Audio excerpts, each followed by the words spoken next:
For example, if you have two breads and in between there is the real thing, whatever you. So the upper part, the lower part is dry, but the nectar is in between. Similarly, the first 6 chapters is Karma Yoga. The last 6 chapters is Jnana Yoga. But the main theme of the Gita is the Bhakti Yoga. Approaching through Karma Yoga, approaching through Jnana Yoga or Dhyana Yoga is kind of indirectly trying to approach the Lord. But Bhakti Yoga means directly develop a relationship with Krishna. Yoga means to connect, directly connect. Like, we have been talking all the while, we should work for Krishna, do everything for Krishna, do it in the consciousness of Krishna, But how can we actually work for someone unless we feel attachment for that person? Make sense? For example, we work hard for our family because we have attachment to the family. So we can say that whole day I'm working hard for my family. But if you say I'm working for Krishna, that means, we should have some attachment for Krishna. Make sense? Otherwise, how can you work for Krishna without having attachment for Krishna? So the 7th to 12th chapter is Krishna speaking about himself.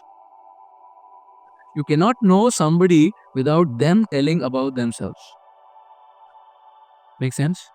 Unless the person speaks about his heart, his desires, all his aspects, you cannot know him. Yes or no? So you could not know Krishna unless Krishna spoke about himself. So chapter 7 to 12 is Krishna speaking about himself, his loving relationships with devotees, and the aspect of bhakti. And what's exactly Krishna's heart? If you really want to know a person, you may know their financial stature, you may know their relationship stature, the position in the society, and their dominance in kind of the world. But really, if you want to know the person, you have to know him as a person in his heart. Right? The kind of external farce he puts on is not the person.